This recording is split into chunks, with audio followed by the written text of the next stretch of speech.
Hello students, तो आज पढ़ लेते हैं बीएससी फिफ्थ सेमेस्टर फिजिक्स का एक most important topic D Lambert नियम क्या होता है और करके देखेंगे इसको प्रूफ। यूनिट फर्स्ट है, कांस्टेंट मोशन का एक मोस्ट इंपोर्टेंट टॉपिक है, तो छोड़ना बिल्कुल नहीं है। पेपर फर्स्ट का नाम याद कर लो, क्लासिकल एंड स्टैटिस्टिकल मैकेनिक्स। चलिए साहब मैं स्टार्ट करवा दूँ डी लैम्बर्ट नियम, क्योंकि यार ये नियम बहुत इंपॉर्टेंट है और बहुत चांस होते हैं इसके आने के। ठीक है बेटे, डी लैम्बर्ट नियम, ठीक है, लाइन पे ध्यान देना, डी लैम्बर्ट, ठीक है, D'Alembert's principle. Okay sir, okay, PRINCIPLE, okay, डाल दिया हेडिंग डी लैम्बर्ट। चलो साहब देखते क्या है इसका, एक बार स्टेटमेंट देख लेते हैं, कथन जिसे बोलते हैं।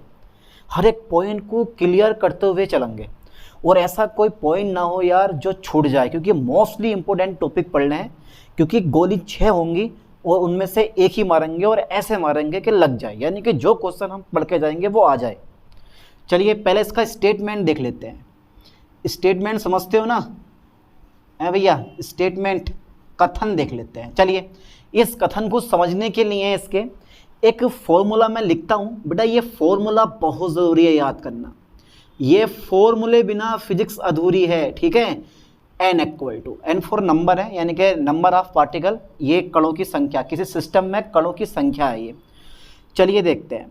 अच्छा बेटे होता क्या है ये रो F, ठीक है, ए फॉर होता है applied force, minus PI dot, और उसके ऊपर लगा देना है आपको वेक्टर, इसके ऊपर भी लगा देना आपको वेक्टर, और फिर मेरे पास डेल R और नीचे लिखना आई, पैर कहाँ तुम्हारे ऊपर, नीचे नीचे, ठीक है, आई पैरों में लिखना, बराबर मेरे पास कितना हो गया बेटे, बराबर मेरे पास कितना हो गया, 0 होता है। ठीक है, तो सिंपल सा लो होता है। अब ये भैया वो वाला हिसाब है, खोदा पहाड़ निकली चुईया, लग तो इतना बड़ा रहा, लेकिन जब मैं आपको समझाऊंगा ना तो ये बिल्कुल इजी लगेगा। अब कैसे बिल्कुल इजी लगेगा वो भी हम देख लेते हैं। तो सबसे पहले यार ये पता तो करो कि इसमें FIA क्या है। तो रियल में तुम्हें बताऊं, जो यहाँ पर मेरे पास ये FIA है, ठीक है, ये होता तुम्हारे बेटे रियल, ठीक है, लाइन पे ध्यान देना, real applied force, real applied force. Okay sir, real applied force, ठीक है। अच्छा PI डॉट वेक्टर क्या चीज़ है ये, आप बैक डॉट को ऊपर भी लगा सकते हो, मर्जी है आपकी। PI वेक्टर यानी PI डॉट वेक्टर, ध्यान देना ये डॉट लगानी पड़ेगा आपको।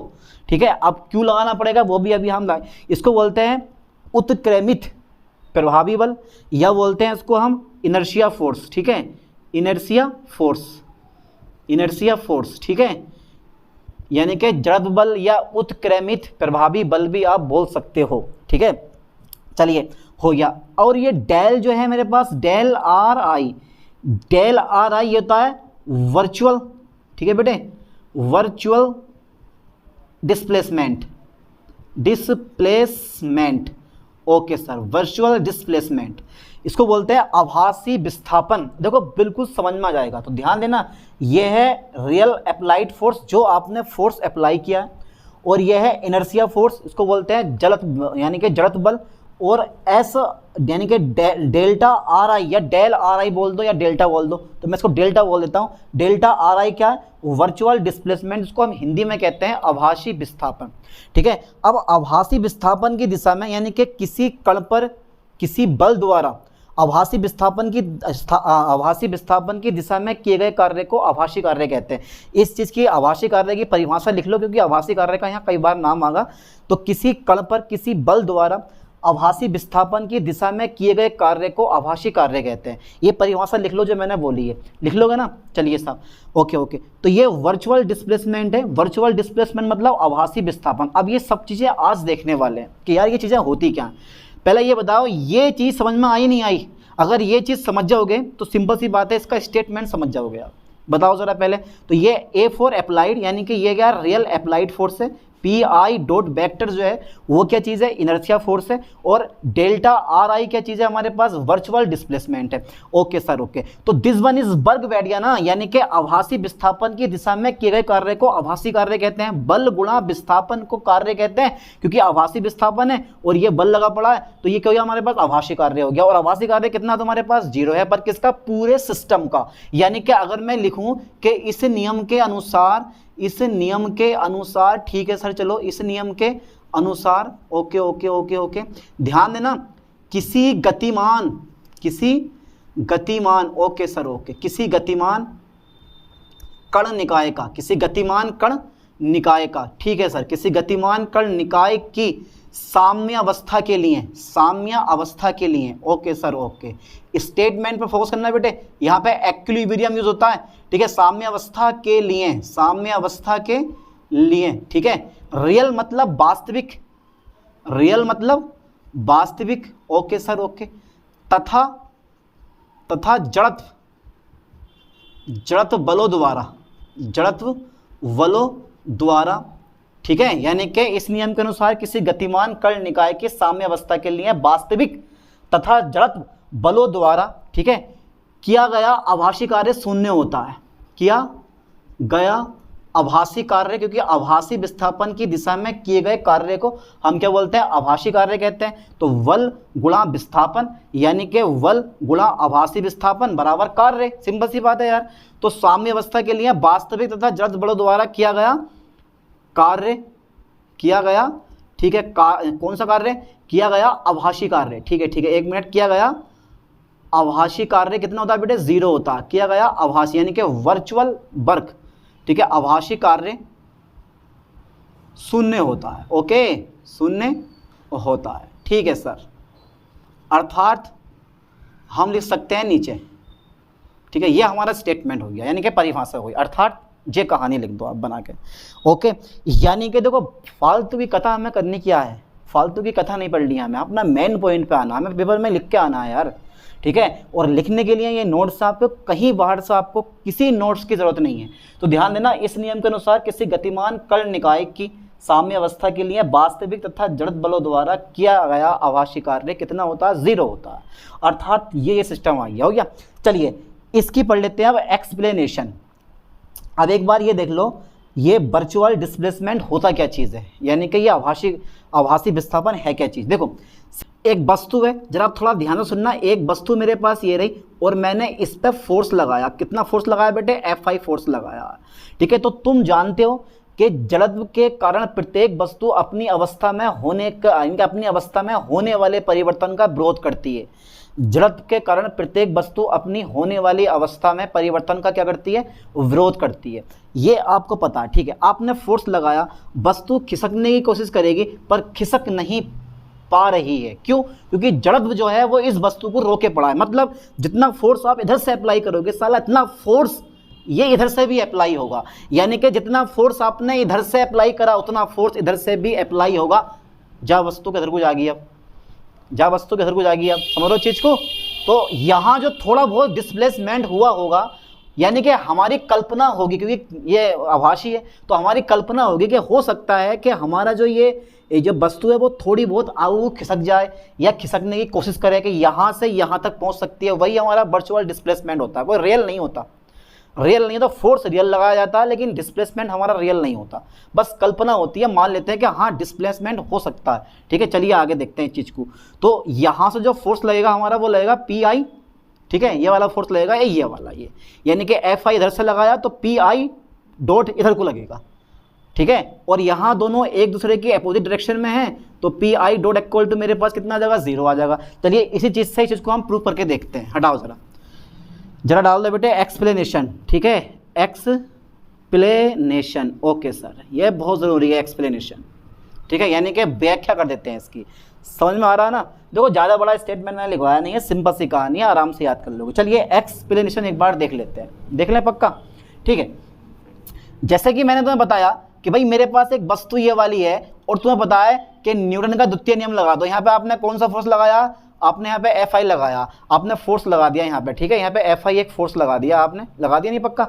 चलिए देखते हैं, ये ध्यान देना बेटा, आपने FI फोर्स लगाया है, ये आपके द्वारा लगाया गया फोर्स है, ठीक है।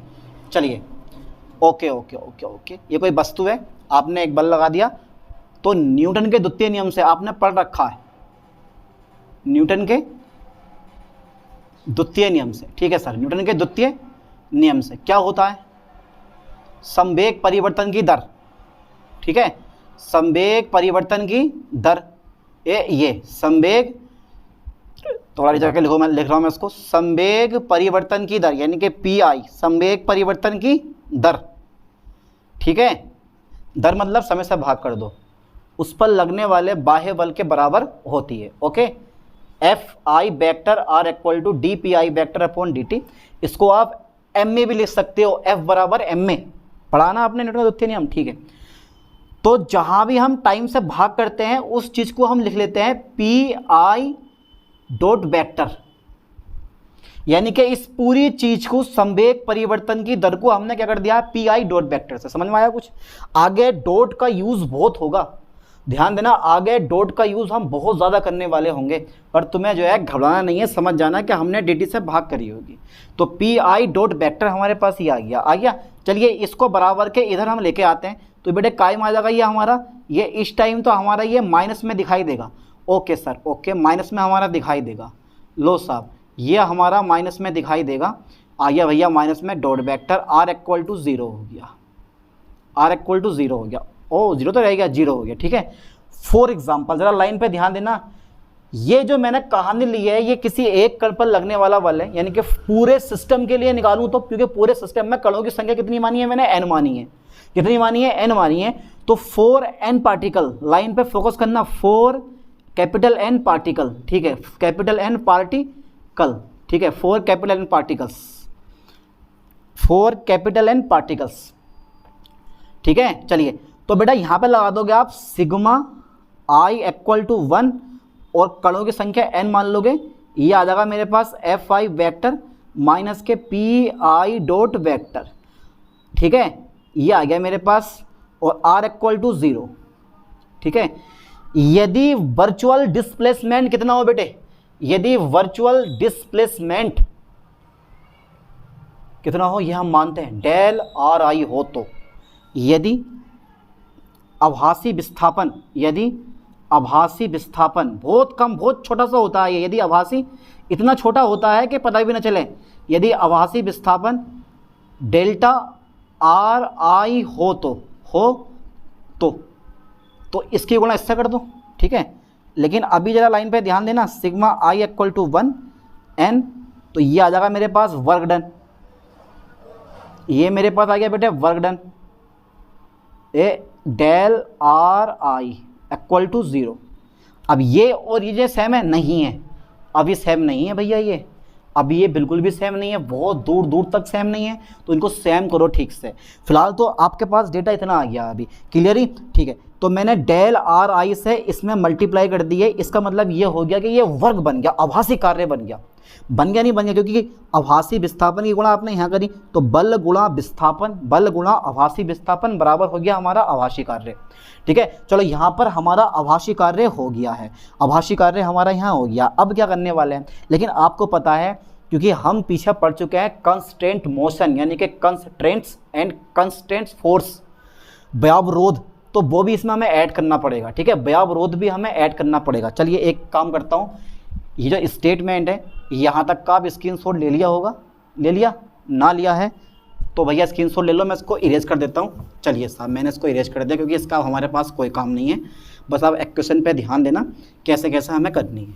Okay sir, okay okay okay okay. अब देखो जरा, तो इस एफ आई की जगह मुझे जो है व्यावरोध भी इसमें जोड़ना पड़ेगा, क्योंकि यार ये प्रूफ है, देखो प्रूफ है, और प्रूफ थोड़ा सा तो मैं बड़ा करना पड़ेगा, क्योंकि एक इंपॉर्टेंट क्वेश्चन है पेपर में आता। तो यहाँ पे मुझे एफ आई वेक्टर की जगह यहाँ पर मुझे जो है ऐड करना पड़ेगा एफ वेक्टर एक्चुअल फोर्स मुझे ऐड करना पड़ेगा, और एफ आई कंस्टेंट फोर्स मुझे ऐड करना पड़ेगा।